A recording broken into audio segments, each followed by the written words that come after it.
नमस्कार, one and all present here. मैं doctor Sarika Mohta दिशा Delphi परिवार की तरफ से आप सभी का हार्दिक स्वागत व अभिनंदन करती हूँ। जैसा कि आप सभी जानते हैं कि हम हर सप्ताह एक वेबिनार करते हैं और आज उसी श्रृंखला में जो आज 6th वेबिनार है परवरिश पेरेंटिंग, उसमें मैं आप सभी का एक बार फिर से हार्दिक स्वागत व अभिनंदन करती हूँ। पेरेंटिंग अपने आप में मोस्ट चैलेंजिंग जॉब है। हम सभी जानते हैं क्योंकि हर बच्चा अपने आप में बहुत ही यूनिक है, तो हर बच्चे की परवरिश करना भी एक अलग, एक डिफिकल्ट, एक चैलेंजिंग टास्क है। और कोविड कंडीशंस जो हम पिछले लगभग 1 साल से भी ज्यादा समय से फेस कर रहे हैं, उन्होंने इस पेरेंटिंग को और भी ज्यादा चैलेंजिंग बना दिया है, क्योंकि बच्चे घर पर हैं, 1 साल से लगभग ऑनलाइन क्लासेस अटेंड कर रहे हैं, फिजिकल मोमेंट्स रिस्ट्रिक्टेड हो गई है, फ्रेंड से नहीं मिल पा रहे हैं, रिसोर्सेज लिमिटेड हैं। सो इन सब चीजों ने पेरेंट्स के लिए पेरेंटिंग को और भी ज्यादा डिफिकल्ट बना दिया है। तो इसी चैलेंजिंग सिचुएशन के अंदर आप हम सब की मदद करने के लिए आज पेरेंटिंग विषय पे बात करने के लिए हमने आमंत्रित किया है हमारे बीच पीबी सक्सेना सर को, जो हमारी सोसाइटी के सदस्य भी हैं और साथ ही साथ अब हमारी सोसाइटी के सेक्रेटरी भी हैं। पीबी सक्सेना सर एजुकेशन के फील्ड की एक जानी मानी हस्ती है, जो लगभग पिछले 50 सालों से since 1972 he is in the field of education. ये खुद एक अध्यापक भी रहे हैं, प्रिंसिपल भी रहे हैं, स्कूलों से भी जुड़कर इन्होंने काम किया है और कोचिंग से भी जुड़ के काम किया है। टीचिंग करते हैं सर, और साथ ही सर का योग में भी गहरा रुझान है, योग की तरफ भी। तो आज मैं बिना देर किए हुए आमंत्रित करती हूँ पीबी सक्सेना सर को। सर, आपका बहुत बहुत हार्दिक स्वागत व अभिनंदन है। नमस्कार, मैं पीबी सक्सेना आज आपको बच्चों को काबिल बनाने का रहस्य सुनाऊंगा, उनके बारे में चर्चा करूंगा, यानी पेरेंटिंग के बारे में। और बच्चों को केवल काबिल बना दीजिए आप, रईस तो अपने आप बन जाएंगे। और वो काबिल बनाने के लिए ही ये पेरेंटिंग का सेशन लिया जा रहा है। माता पिता बनना एक बहुत सुखद और सुंदर एहसास है। तो ये सभी पेरेंट्स के लिए है कि अपने बच्चों का पालन ऐसे करें कि आपके बच्चे अपने बच्चों को आपकी कहानी बड़े गर्व से सुनाएं। ये सभी पेरेंट्स के लिए एक याद रखिए ये लाइन। और आज हम बात करेंगे बच्चों को काबिल बनाने की, यानी बच्चों के काबिल बनाने का मतलब है पेरेंटिंग अच्छी होगी तो काबिल बनेंगे बच्चे। और केवल बच्चों को काबिल बनाना है तो अपने आप में वो रईस अपने आप बन जाएंगे। माता पिता बनना एक सुखद और सुंदर एहसास है। और माता पिता बनने के बाद ये लगता है कि जीवन पूरा हो गया है। नहीं, नए जीवन की एक शुरुआत है। और ये शुरुआत जो होती है, इसमें जिम्मेदारियों की भी, अपनी रेस्पॉन्सिबिलिटी की भी शुरुआत होती है। तो रेस्पॉन्सिबिलिटी की शुरुआत होती है जब आप माता पिता बन जाते हैं, यानी अब से। बच्चा कितना भी बड़ा हो जाए, कितना भी छोटा हो बड़ा हो, जिम्मेदारियां कभी खत्म नहीं होती। एक बात देखिए, बच्चे को बच्चा क्यों कहा जाता है? बच्चे को बच्चा इसलिए कहा जाता है कि उसको बचाना पड़ता है। और ये बचाने की जिम्मेदारी होती केवल और केवल पेरेंट्स की। और इस पेंडेमिक टाइम में तो ये पेरेंट्स और बच्चे सब लंबे समय से एक साथ रह रहे हैं, और इसमें नए नए चैलेंजेस आए हैं। और इन चैलेंजेस से आपने सामना किया है सभी पेरेंट्स ने, और सबके साथ कुछ अलग अलग है। सारे चैलेंजेस को तो यानी अपन नहीं ले सकते, लेकिन जहाँ तक मेरी नज़र में आया है चैलेंजेस, उनको मैं डिटेल में आपको बताऊंगा।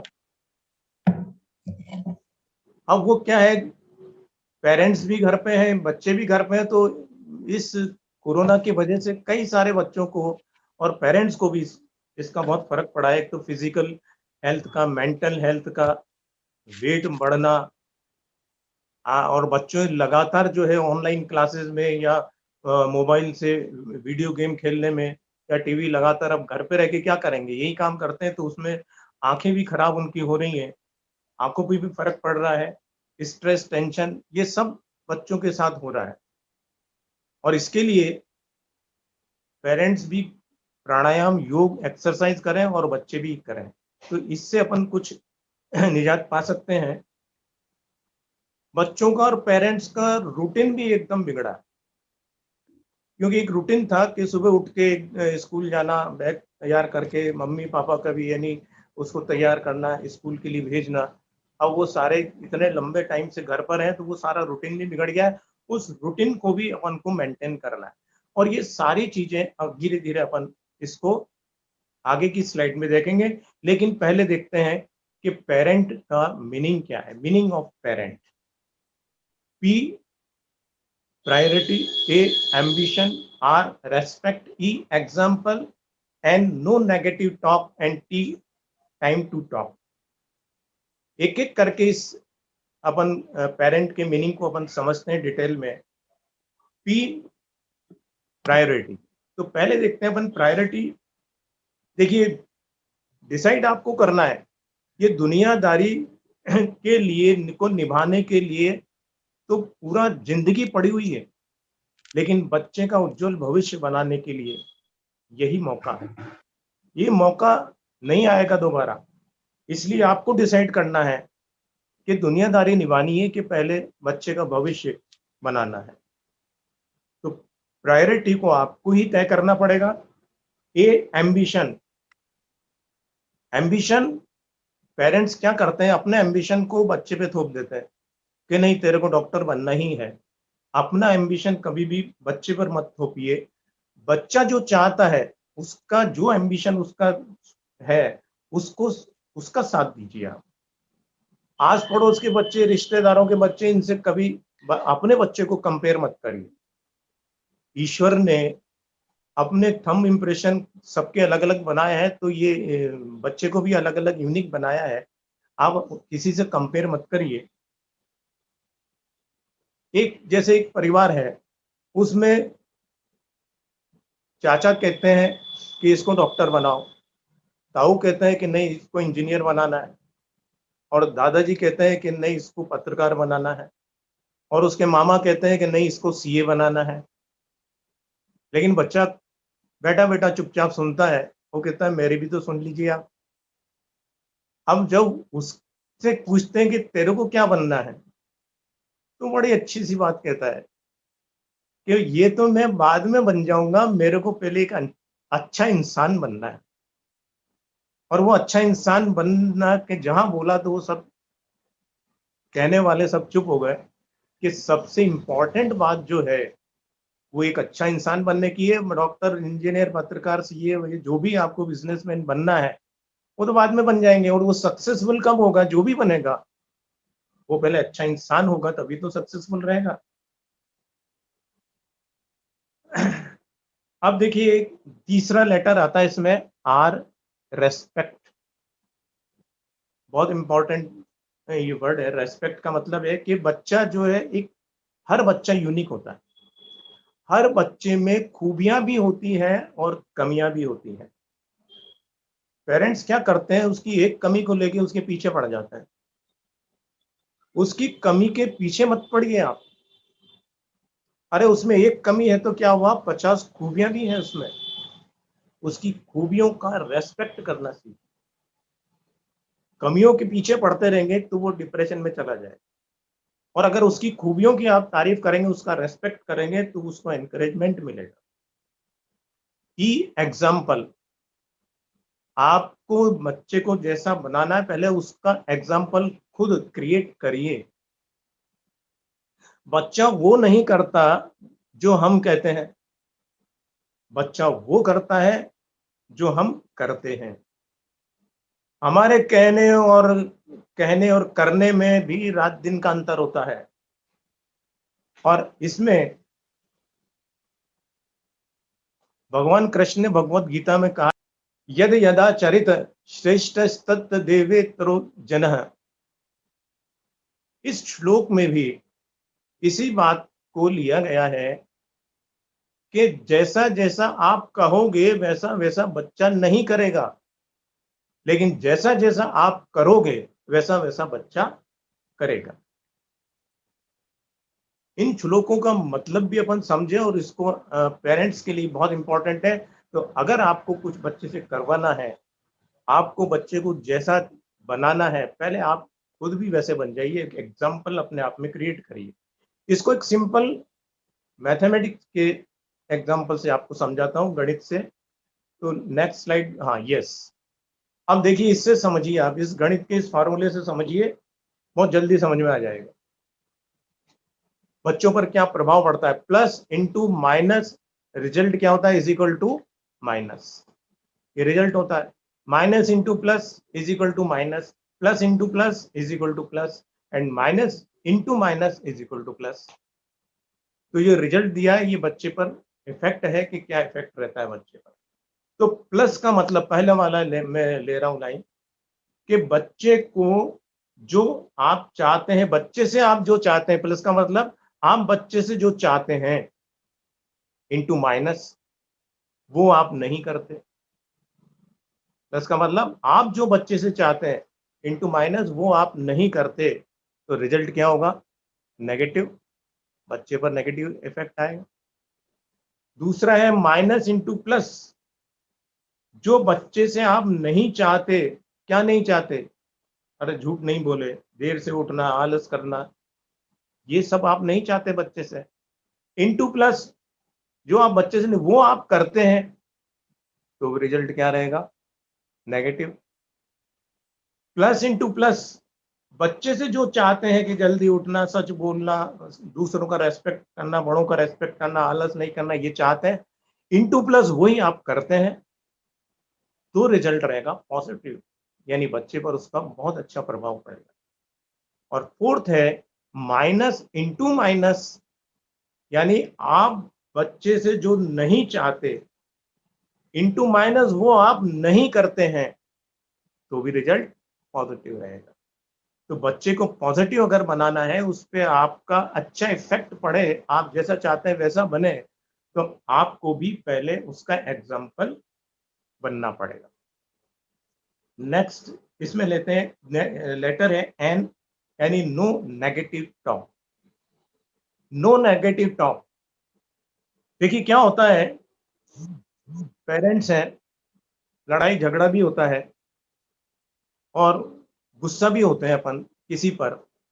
तो जब लड़ाई झगड़ा होता है या गुस्सा होता है, उस समय कोई भी अच्छे वर्ड्स यूज नहीं होते हैं। तो इसलिए अगर लड़ाई झगड़ा भी करना है, तो अब तो लॉकडाउन के टाइम में तो घर पे ही रहना पड़ता था, पहले तो फिर भी स्कूल जाने का इंतजार कर सकते थे, स्कूल चल जाए तब झगड़े, और तब तक तो वो लड़ाई खत्म हो जाती है, उससे पहले ही खत्म हो जाती है। लेकिन अगर अपन सामने गुस्से में कुछ भी अगर गलत शब्द बोलते हैं, तो इसका बच्चे पे बहुत बुरा असर पड़ता है। देखिए क्या होता है, इसको इस सीक्वेंस से समझें।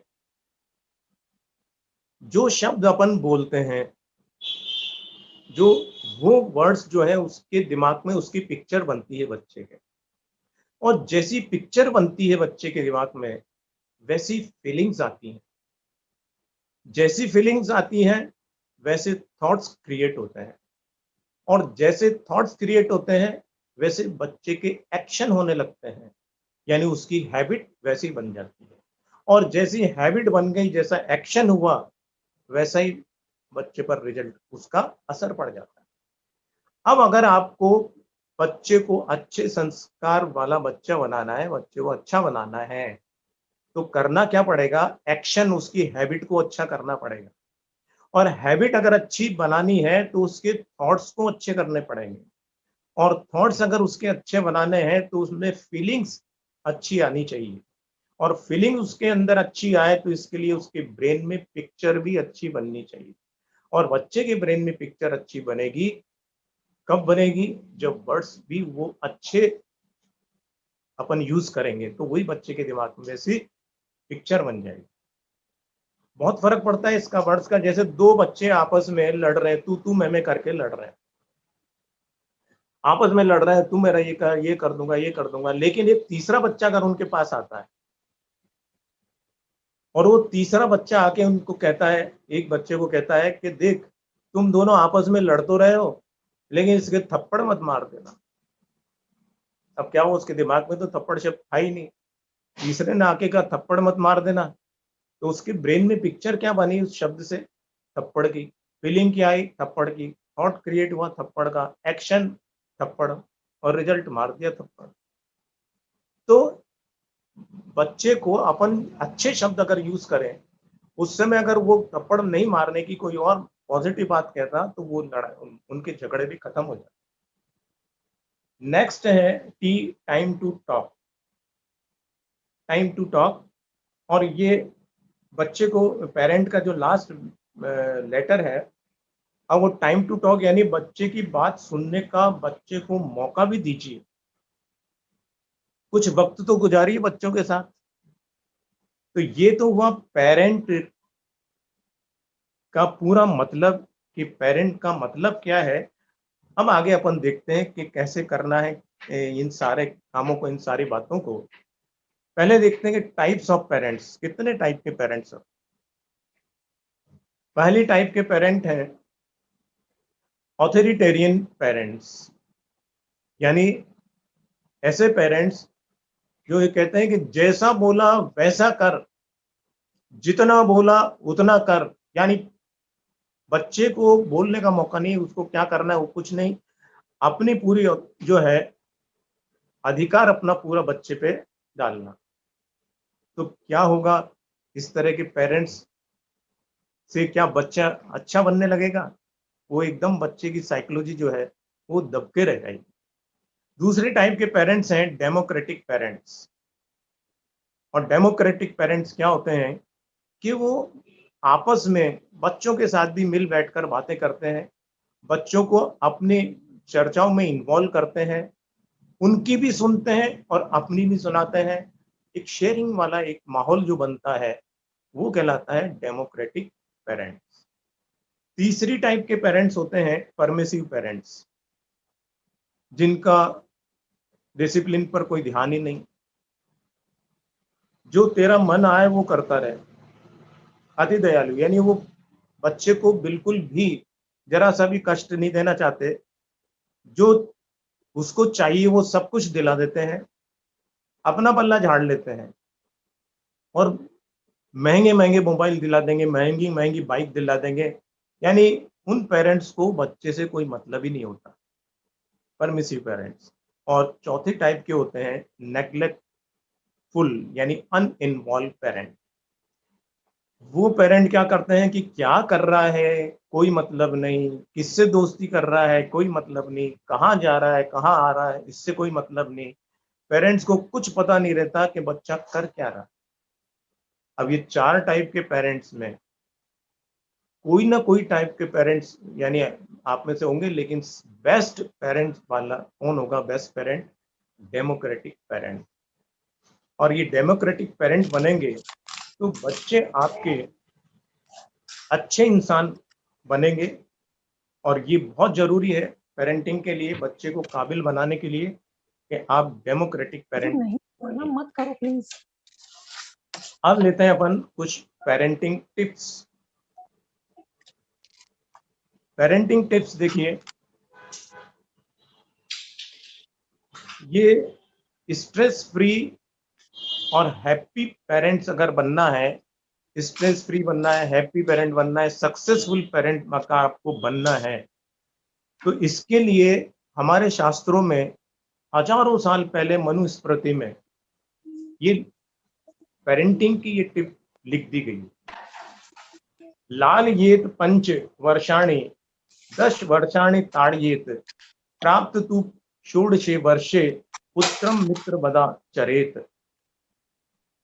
ये हजारों साल पहले लिखा गया, और करते इसका कुछ उल्टा ही है अपन। इसमें क्या बताया गया है कि 1 से 5 तक की एज वाला बच्चा कैसा बिहेव करे, 6 to 15 ईयर के बच्चे उनके साथ कैसा बिहेव करना है, और 16 एंड अबव उनके साथ बिहेव कैसा करना है। 1 to 5 ईयर्स तक के जो बच्चे हैं इनको क्या देना चाहिए? प्यार देना चाहिए, लालन पालन यहीं से शुरू होता है। और 6 से 15 साल तक के बच्चे पर निगाहें रखनी पड़ती हैं, उनके रूल रेगुलेशंस उनको समझाने पड़ते हैं। और 16 साल से ऊपर के जो बच्चे हैं, उनके साथ दोस्त बनना पड़ता है। लेकिन आजकल जो है, आजकल के पेरेंट्स स्ट्रेस में और टेंशन में क्यों रहते हैं? क्योंकि ये जो लिखा है मनुस्मृति में, इसका उल्टा करते हैं। और उल्टा क्या करते हैं कि 1 से 5 साल के बच्चे के साथ फ्रेंड बनने की कोशिश करते हैं। 6 से 15 साल तक के बच्चे के साथ उसकी सारी ज़रूरतें पूरी कर देते हैं। नहीं बोलते हैं, सारी ज़रूरतें जो माँगता है वो दे देते हैं। और 16 साल से ऊपर बच्चे को वॉच करते हैं, उस पर नज़र रखते हैं। इसलिए पेरेंट्स स्ट्रेस में, टेंशन में रहते हैं और सक्सेसफुल नहीं हो पाते। तो मनुस्मृति के अनुसार क्या करना चाहिए, वो एक-एक करके एज ग्रुप के लिए मैं लेता हूँ कि किस तरह से 1 से 5 साल तक के बच्चे के लिए क्या करना चाहिए। देखिए, 1 से 5 साल तक के बच्चे को ढेर सारा प्यार दें। कभी ऊँची आवाज़ में बात नहीं करें, क्योंकि ये एज ऐसी है कि सबसे ज़्यादा प्यार देने वाली एज ही यही है, 1 से 5 साल तक। लेकिन करते क्या है, उससे ऊँची आवाज़ में बात करते हैं। ऊँची आवाज़ में बात कभी नहीं करनी है, डर नहीं दिखाना है बच्चे को। इस एज में कभी भी उसको डर मत दिखाइए। और अपन डर दिखाते थे, ये खा ले नहीं तो पुलिस आ जाएगी, ये खा ले बाबा आ जाएगा, ये इस तरह का डर कभी नहीं दिखाएं। हाथ तो कभी उठाना ही नहीं है, कभी भी नहीं उठाना। इस एज में क्या, किसी भी एज में हाथ नहीं उठाना चाहिए। इससे क्या होता है, उस बच्चे का इमोशन और उसकी साइकोलॉजी डैमेज होती है।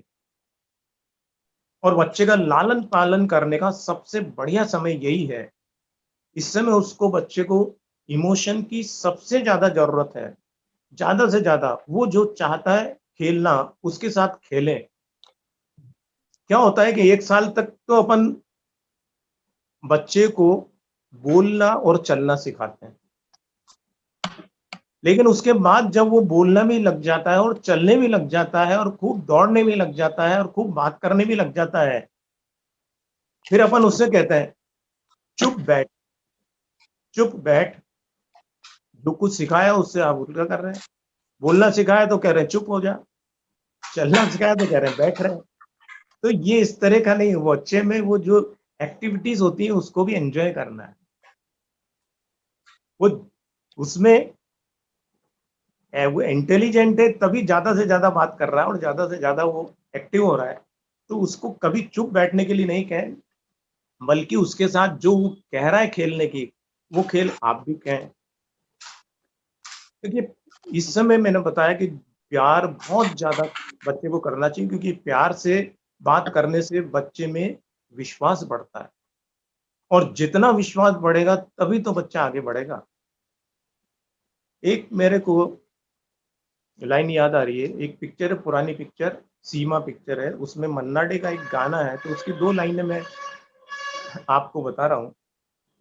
तू प्यार का सागर है,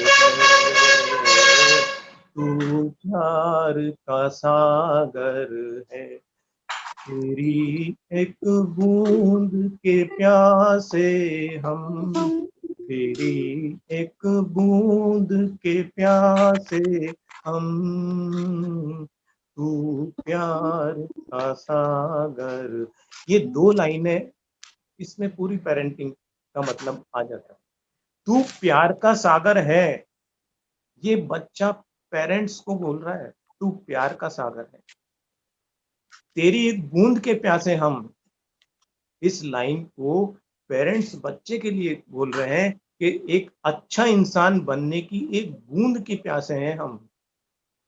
तो इन 2 लाइनों से भी आप इस पेरेंटिंग को अच्छी तरह से समझ सकते हैं।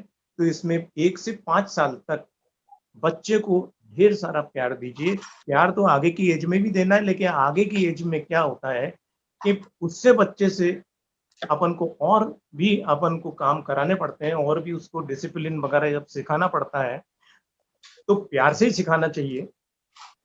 अब दूसरा आता है 6 से 15 साल के बच्चे के लिए कैसे अपन पेरेंटिंग करें। और इसके लिए ये एज जो आती है 6 से 15 साल की, इसमें बच्चा जिद करने लगता है। वो अपनी डिमांड पूरी करने के लिए हर तरह की जिद करेगा, रोएगा, हाथ पैर पटकेगा, कुछ भी करेगा, लेकिन अपनी जिद पूरी करना चाहता है वो। देखिए, जिद करना कोई बुरी बात भी नहीं है, लेकिन जिद 2 तरह की होती है, एक पॉजिटिव और एक नेगेटिव। तो बच्चे की हर डिमांड को पूरा नहीं करें आप, उसको नो सुनने की आदत भी डालें। और ये नो सुनने की आदत अगर अभी डल जाएगी, तो आगे जाके बच्चा दुखी नहीं होगा। कभी वो जॉब कर रहा है, वहाँ नो सुनने को मिला, कहीं पर भी अगर नो सुनने को मिला, तो वो कभी परेशान नहीं होगा, दुखी नहीं होगा। तो अभी से उसको हर चीज़, हर डिमांड को पूरी नहीं करें, नो सुनने की आदत भी डालें। नेगेटिव उसकी जो जिद है, हाँ, उसको ज़रूर रोकें।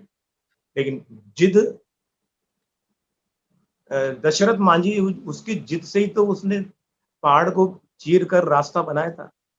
जिद तो एक बहुत आगे बढ़ाने वाली चीज है। और जिद जिद किस चीज की हो, पॉजिटिव जिद का मतलब है ऊंचा उठने की जिद, एक अच्छा इंसान बनने की जिद। उसमें इस तरह की जिद अगर आप शेयर करें उससे, उसकी कुछ स्टोरी सुनाएं कि जिद ऐसी होनी चाहिए, तो बच्चा उसको समझ पाएगा कि हाँ, इस जिद से अपना करियर बनेगा, इस जिद से मैं आगे बढ़ सकता हूँ, ऊंचा उठ सकता हूँ। और यही एज जो होती है, सब कुछ सिखाने के लिए एज है, यानी उसको एक शेप देने की, उसकी लाइफ को एक शेप देने की एज है। संस्कार दीजिए उसको अच्छे से अच्छे। अनुशासन इसी एज में आप सिखा सकते हैं। बहुत जरूरी है अनुशासन सिखाना। लेकिन मैंने कहा कि प्यार भी होना चाहिए, अनुशासन भी होना चाहिए। केवल प्यार प्यार करेंगे तो बच्चा बिगड़ जाएगा, और केवल अनुशासन ही अगर आप देते रहेंगे तो बच्चा हॉस्टल वाली जैसी फीलिंग उसकी आएगी, वो बिल्कुल अलग सा महसूस करेगा। दोनों को बैलेंस करके चलना, ये प्यार भी हो तो अनुशासन भी। मन इधर उधर भटकता है बच्चे का, तो उसमें आपको उसको अनुशासित करना है। जैसे बाढ़ का पानी आता है, और बाढ़ का पानी अगर रोका नहीं जाए तो वो विनाश कर देता है। और उसी बाढ़ के पानी को अगर अपन अनुशासित कर दें, बांध लें, तो वो विकास भी करता है। बच्चे में बहुत एनर्जी है, उस एनर्जी को एक सही डायरेक्शन में ले जाने की जरूरत है, और वो सही डायरेक्शन अनुशासन से ही मिलती है। और इस अनुशासन से बच्चे का टैलेंट एक सही डायरेक्शन में जाने लगता है। अब देखिए, मैं इस 6 से 15 साल की एज जो होती है, इसमें कभी भी कोई नेगेटिव टॉक तो कभी करना ही नहीं। मैंने आपसे कहा, अगर बच्चा कोई गलत काम भी करता है तो उससे या नहीं कर पाता या स्लो रहता है, तो उसको समझाइए कि आपने ये, देखिए तरीका एक है, उसने गलत कर दिया तो उसको अपन काम बिगाड़ते, तो उसको ये भी कह सकते, एक तो है कि तू नहीं कर सकता, और एक है इसको इस तरह से भी कर सकते हैं, और किस अच्छे तरीके से इसको कर सकते हैं, ये एक पॉजिटिव बात है।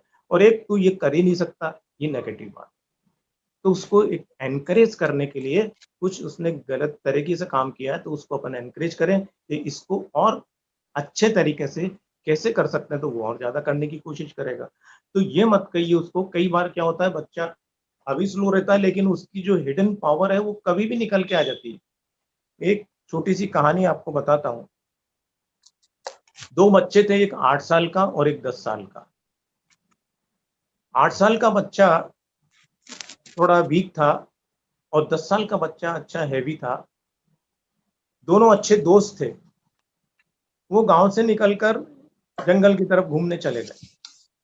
वहां गए तो एक कुआं उनको दिखा, और वहां पर कुएं में वो देखने लगे, नीचे देखने लगे। तो वो 10 साल का जो बच्चा है, भारी भरकम बच्चा, वो गिर गया कुएं में। अब वो 8 साल का जो बच्चा था, उसको देखा उसने कि ये गिर गया है कुएं में। चारों तरफ देखा, वहां उसकी हेल्प करने वाला कोई नहीं था उस जंगल में। उसने चारों तरफ निगाह दौड़ाई तो उसको रस्सी और बाल्टी वहां दिखाई दी। उसने बिना समय गवाए तुरंत वो रस्सी और बाल्टी उस कुएं में डाल दी। और उसने उससे कहा 10 साल के बच्चे से, 8 साल के बच्चे ने, कि तू इसको कस के पकड़ ले। उसने 10 साल के बच्चे ने उस रस्सी को कस के पकड़ लिया, और वो जो 8 साल का बच्चा था वो अपना जी जान लगा के उसको खींचता रहा, खींचता रहा, खींचता रहा, खींचता रहा, जब तक कि वो ऊपर नहीं आ गया, पूरा जी जान लगा। और वो जब ऊपर आ गया, खींच लिया उसको, तब दोनों गले मिले और रोने लगे। रोने इसलिए नहीं लगे कि वो बच गया, वो रोने इसलिए लगे कि घर पे पता चलेगा, मार पिटेगी। गांव गए, घर पे गए, और वहां सबको बता भी दिया उन्होंने कि ऐसा ऐसा हुआ, ये गिर गया था, मैंने रस्सी डाली और मैंने खींच के इसको ऊपर ले आया। लेकिन कोई इस पे भरोसा ही नहीं कर रहा था, कोई मान ही नहीं रहा था उनकी बात कि ये 8 साल का बच्चा, इतना कमजोर बच्चा है, इस भारी बच्चे को, 10 साल का जो भारी बच्चा है, इसको कैसे उठा सकता है? ये घर में एक भरी बाल्टी छोटी सी भी नहीं उठा सकता, तो ये इसको कैसे कर सकता है? और वो गांव वाले किसी को विश्वास नहीं हुआ कि ये कर सकता है। एक बुजुर्ग थे, उन्होंने ये बात सुन रहे थे, उन्होंने कहा कि इस बच्चे ने, ये बच्चे हैं, ये झूठ नहीं बोल रहे, ये सच बोल रहे हैं, कि इसमें ये इंपॉर्टेंट नहीं है कि ये कैसे निकाल पाया, इनकी इस बातों में ये इंपॉर्टेंट है कि ये क्यों निकाल पाया उसको बाहर, कमजोर होते हुए भी उस भारी भरकम बच्चे को क्यों निकाल पाया। और क्यों निकाल पाया? क्योंकि उस जंगल में उस 8 साल के वीक जो बच्चा था, उसको ये कहने वाला कोई नहीं था कि तू ये नहीं कर सकता। अगर कोई उसको ये कह देता तू ये नहीं कर सकता, तो वो नहीं करता, उसकी सारी एनर्जी वहीं पर ही खत्म हो जाती। लेकिन उसकी हिडन पावर जो है, वो सारी उसने लगा दी, और उस 10 साल के भारी भरकम बच्चे को बाहर निकाल के लिया। ये जो एज है, इसमें बच्चे से इमोशनली और साइकोलॉजिकल भी जुड़ने का एक समय है ये एज। और कैसे जुड़ सकते हैं बच्चों से इमोशनली और साइकोलॉजिकली? के 3 तरह से जुड़ सकते हैं: केयरिंग, शेयरिंग एंड डेयरिंग। ये 3 बातों को अपन ध्यान में रखें। अब ये कब कब करना है केयरिंग? मॉर्निंग में आप केयरिंग करिए। अक्सर देखा है कि मम्मी या पापा बच्चे को उठाने के लिए, अरे कुंभकर्ण की तरह सो रहा है, कब उठेगा, उठेगा कि नहीं उठेगा, अरे चिल्ला चिल्ला के उसको उठाने की कोशिश करते हैं। ये गलत। बच्चे को उठाना है, उसके पास जाके लेटिए, उसके सिर पर हाथ फेरिए, और उससे कहिए तेरा स्कूल का टाइम हो रहा है, उठिए। तो ये कहलाता है केयरिंग, जो कि मॉर्निंग के टाइम पे आप कर सकते हैं। बच्चा इसमें इमोशनली स्ट्रांग बनता है, साइकोलॉजिकली भी स्ट्रांग रहेगा। शेयरिंग, शेयरिंग का टाइम होता है या तो लंच टाइम हो या डिनर टाइम हो। डिनर टाइम में सब एक साथ मिल जाते हैं। लंच में तो फिर भी पापा या मम्मी अगर काम करती हैं तो बाहर रहते हैं, लेकिन जो टाइम है लंच या डिनर का टाइम, उसमें जब खाना खाते हैं आपस में, तो फिर अपनी अपनी बातों को शेयर करें, क्या अच्छा हुआ, क्या बुरा हुआ।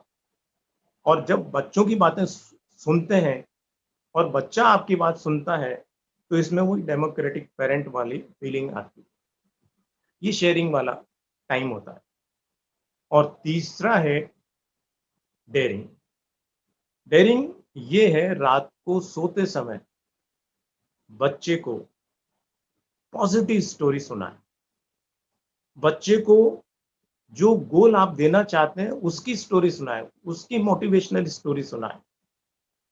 तो सक्सेसफुल जो भी इंसान होता है उसकी स्टोरी सुनाए। ये रात के सोते समय जो टाइम होता है, वो कहलाता है डेयरिंग। तो केयरिंग, शेयरिंग और डेयरिंग अगर ये आप करते हैं, तो ये बच्चा उसमें इमोशनली और साइकोलॉजिकली स्ट्रांग बनेगा।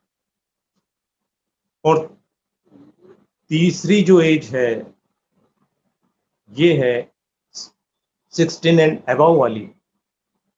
यहाँ पर बच्चे के साथ गुस्सा नहीं करना, उसको वॉच नहीं करना, उसके साथ फ्रेंडली बिहेव करना है। तेरा यार हूं मैं, ये फ्रेंड बनने का, उसके साथ फ्रेंडली बिहेव करने का टाइम होता है। आप फ्रेंडली बिहेव करेंगे तो ओपनली वो सारी बातें आपसे शेयर करेगा। और फिर वो गलत डायरेक्शन में नहीं जा पाएगा। और ये एज जो यंग एज है, ये हवा का झोंका है, लेकिन यही तो आगे बढ़ने का मौका है। इसलिए आप उससे फ्रेंडली बिहेव करिए बच्चे से, और उसके कैरियर का टाइम भी है, और उसकी सभी तरह की कैरियर की जो बातें हैं वो आप भी शेयर करिए, वो भी आपसे शेयर करें। और यही डेमोक्रेटिक जो पेरेंट वाला है, वो वाली थीम आप इसमें अप्लाई कर सकते हैं। तो तेरा यार हूं मैं, बच्चे के साथ फ्रेंडली बिहेव करिए 16 साल के ऊपर। प्यार तो हमेशा करना है, लेकिन अब उसके कैरियर का सवाल है, इसलिए उसको प्यार के साथ उसके कैरियर की भी बात अपन करें। नेक्स्ट अपन लेते हैं हैबिट्स फॉर ग्रेट लाइफ। बच्चों को अगर अपन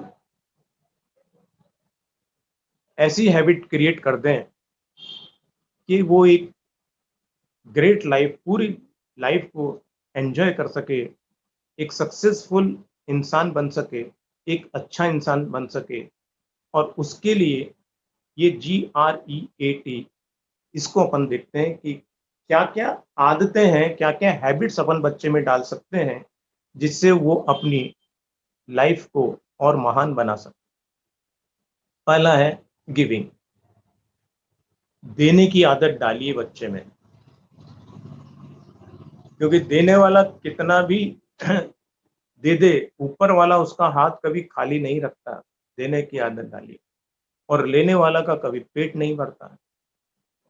शेयरिंग की आदत, पुराने ज़माने में ये जॉइंट फैमिली जब रहे तो उसमें शेयरिंग की आदत बहुत होती थी। और अगर आज के सिंगल अगर चाइल्ड है आपका, तो वो उसमें शेयरिंग की आदत कम होती है। लेकिन उसको कहिए शेयरिंग की आदत बहुत ज़रूरी है। जितने भी सक्सेसफुल इंसान हुए हैं उनमें गिविंग जो है, देने की आदत उनमें रही है। दूसरी है रीडिंग, बहुत इंपॉर्टेंट है। आजकल जैसे टीवी ज़्यादा देख रहे हैं, लेकिन मोबाइल पे रहते हैं, लैपटॉप पे रहते हैं, इनसे हटकर एक रीडिंग बहुत इंपॉर्टेंट चीज़ है। इसकी अगर आदत डल जाए, जितने भी सक्सेसफुल इंसान हुए हैं सब में ये आदत कॉमन है, रीडिंग की आदत। और रीडिंग से नॉलेज बढ़ती है, और आने वाला टाइम जो है वो नॉलेज का है। टीवी से तो केवल इंफॉर्मेशन मिलती है, उसको छोड़कर उसकी रीडिंग की हैबिट डालें। पेरेंट्स भी अगर रीडिंग की आदत डालते हैं तो बच्चा अपने आप पढ़ेगा। मैं भी पढ़ के देखता हूँ क्या। ई है एक्सरसाइज, ये तो बहुत इंपॉर्टेंट है। नेक्स्ट एक्सरसाइज वाला मैडम वो निकालिए, ई एक्सरसाइज वाला क्लिप। यस, देखिए एक्सरसाइज क्यों जरूरी है। ये 1 के आगे आप कितनी भी जीरो लगा लें, कितनी भी जीरो लगा लें, आप कितने भी रईस हो गए और कितने भी महान बन गए, लेकिन 1 क्या है, वो आपकी हेल्थ है। इसको रिप्रेजेंट किया है हेल्थ से। और अगर वो हेल्थ हट गई तो फिर जितना भी आपने किया है इतनी मेहनत से, वो सब जीरो हो जाता है। इसलिए एक अच्छा इंसान बनने के साथ एक अच्छा हेल्थ वाला भी इंसान बनना है। अपनी हेल्थ पर पूरा ध्यान रखें, और इसके लिए पेरेंट्स भी रोज एक्सरसाइज करें, योग प्राणायाम करें। और आप करेंगे तो बच्चा अपने आप योग प्राणायाम और एक्सरसाइज करेगा। लाइफ को एंजॉय करने के लिए, आपने जो मेहनत करके जो बने हैं आप, उसको एंजॉय करने के लिए हेल्थ बहुत इंपॉर्टेंट है। नेक्स्ट है ए एप्रिसिएशन। और एप्रिसिएशन जो है, क्या होता है, ज्यादातर आदत ये होती है कि अपन दूसरों की बुराई को ज्यादा देखते हैं। लेकिन इसकी जो दूसरे की बुराई को अगर देखता है बच्चा भी या आप भी, तो वो बुराई अपनी भी बन जाती है। तो इसके लिए क्या करना चाहिए, आदत डालने इस तरह की कि दूसरों की अच्छाई को देखें और उस अच्छाई को उसको अप्रिशिएट भी करें। ये आदत हर एक में होनी चाहिए, हर बच्चे में तो होनी चाहिए, अपने भी खुद में भी होनी चाहिए। और बच्चे में अभी से ये आदत डाल दें कि वो अपने फ्रेंड की या किसी की भी कोई अच्छाई देखता है तो उसको अप्रिशिएट करें और उसको अपने एक्सेप्ट भी करें। तो एक उसके अंदर जो अच्छाई है उसमें बढ़ोतरी होती जाएगी, बुराई देखेगा तो बुराई की बढ़ोतरी होती जाएगी। इसलिए एप्रिसिएशन वाली जो आदत है वो भी बहुत जरूरी। नेक्स्ट है टी, ट्राई आउट न्यू। देखिए नई नई एक्टिविटीज बच्चे को करने दीजिए। ये फेसबुक, मोबाइल और ये जितने भी अपन यूज कर रहे हैं टेक्नोलॉजी, ये क्या है, कुछ नया किया होगा तभी तो ये सब कुछ आया है। और नई एक्टिविटी करने के लिए कभी रोके नहीं बच्चे को, उसमें एक आदत डाल दें कि वो नई नई एक्टिविटी करता रहे। कि जितने भी सक्सेसफुल इंसान रहे हैं उन्होंने कुछ ना कुछ तो नया किया है। और ये कुछ नया करने से क्या होता है कि ब्रेन का डेवलपमेंट होता है, ब्रेन की एक्सरसाइज होती है, न्यूरॉन्स की एक्सरसाइज होती है। इसलिए कुछ नया करने की भी उसमें आदत डालें। चलिए जी, और अब मैं, ये सारी पेरेंट्स की बातें हुई और मैं लास्ट में एक बात कहना चाहता हूँ सभी पेरेंट्स के लिए, बच्चों के लिए, कि बच्चे किस तरह से पेरेंट्स आपको अपना सब कुछ दांव पे लगाते हैं एक अच्छा इंसान बनाने के लिए। कि नींद अपनी भुलाकर सुलाया आपको, आंसू अपने गिराकर हंसाया आपको, दर्द ना देना उस ईश्वर की तस्वीर को जमाना माता पिता कहता है जिनको।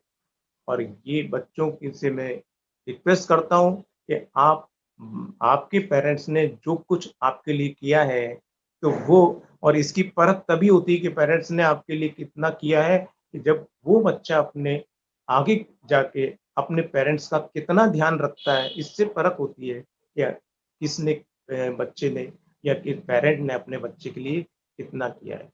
तो सभी बच्चों से मैं कहना चाहता हूँ कि आप अपने पेरेंट्स का पूरा कहना माने।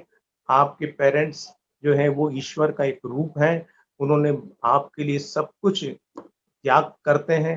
तो आप एक अच्छा इंसान बने, आपके पेरेंट्स आपको अच्छा इंसान बनाने के लिए आगे बढ़ाते रहें।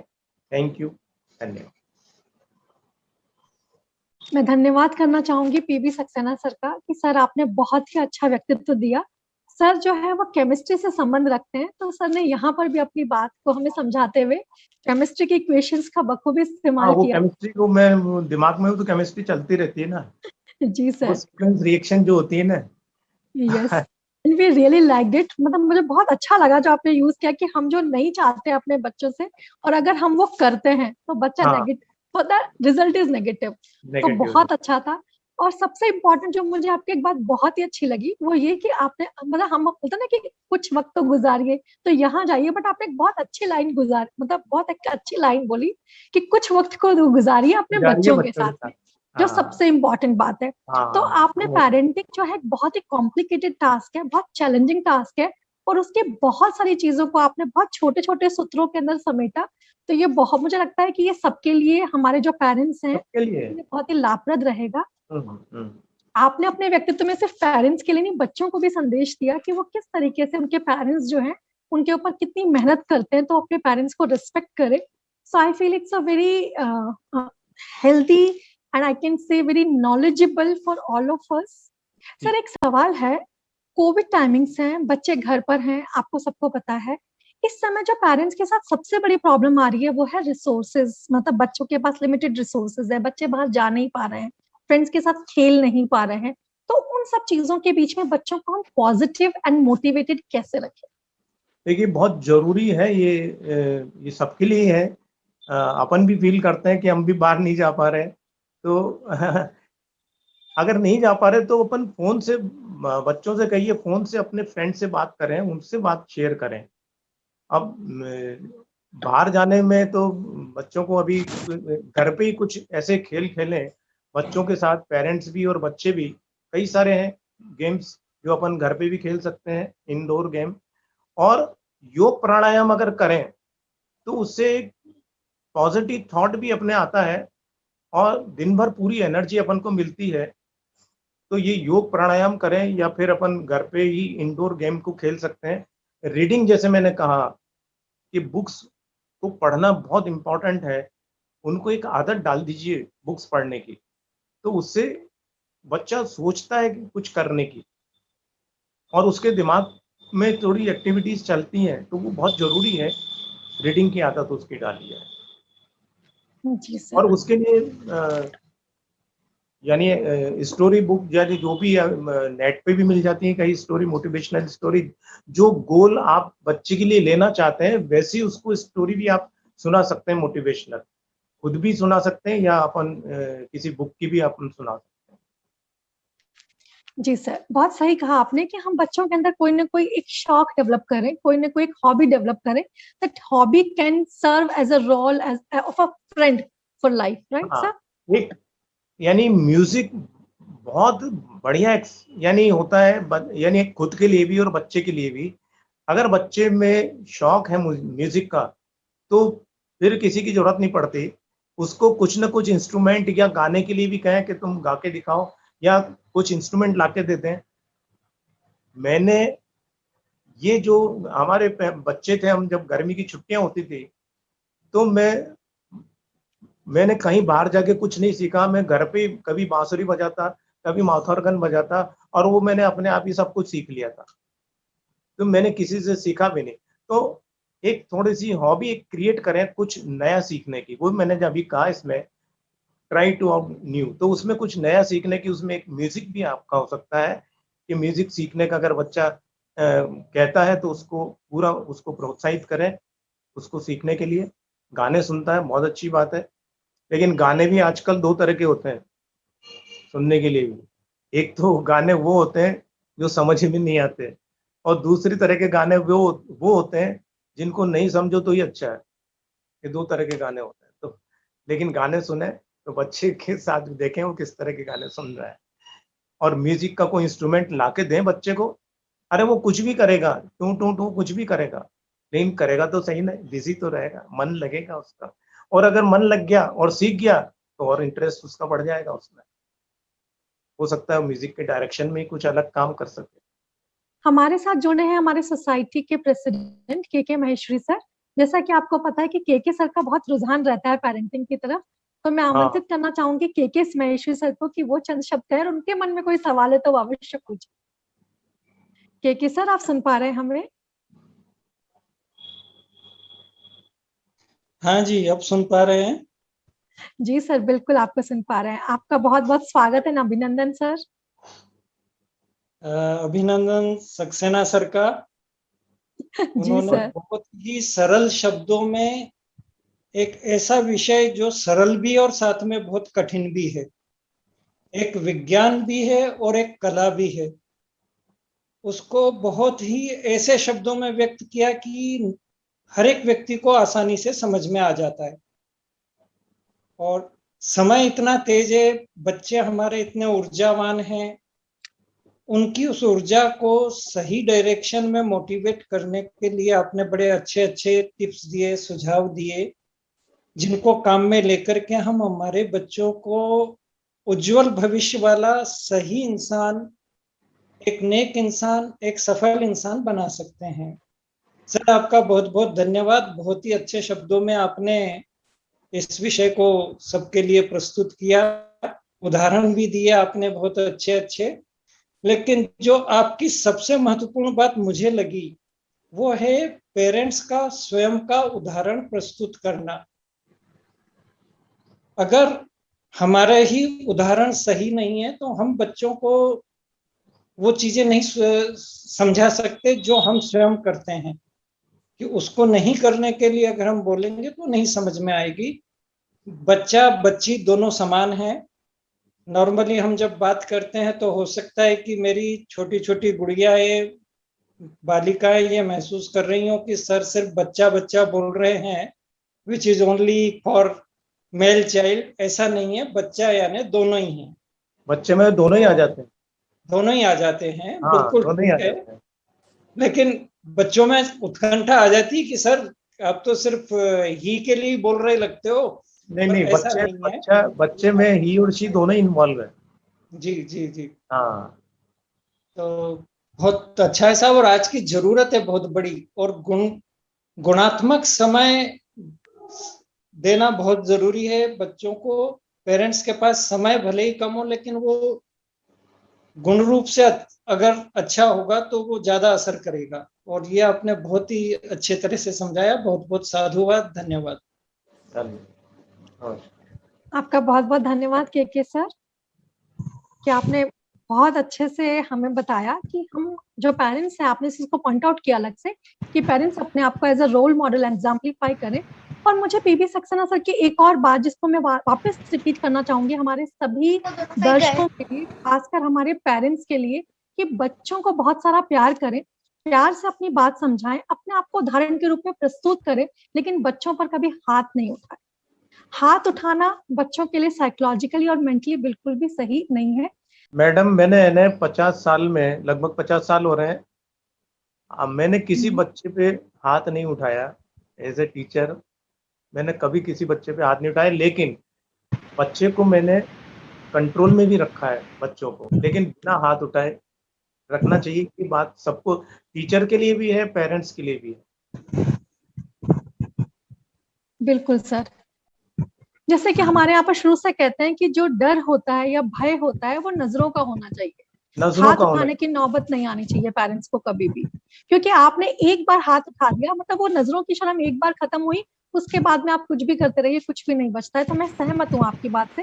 सर चलते चलते एक आखिरी सवाल, एक और सवाल आ रहा है मेरे पास, कि जिन पेरेंट्स के 2 बच्चे हैं, एक से ज्यादा पेरेंट मतलब बच्चे हैं, उनके साथ जो सबसे बड़ी प्रॉब्लम आती है वो ये आती है कि बच्चे आपस में कंपेयर करने लगते हैं कि मम्मी उसको ज्यादा प्यार करती है, इसको ज्यादा प्यार करती है। और आप जानते हैं कि ऐसा स्वाभाविक है कि अगर घर में एक छोटा बच्चा आया है तो उसको ज्यादा अपने को केयर देनी ही पड़ती है। उस कंडीशन में उस स्थिति को कैसे मैनेज करें बच्चों के साथ?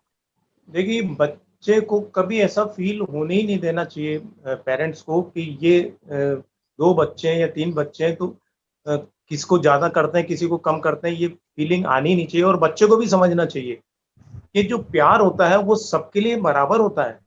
पेरेंट्स का प्यार जो है सब बच्चों के लिए बराबर होता है, 1 हो या 2 हो या 3 हो।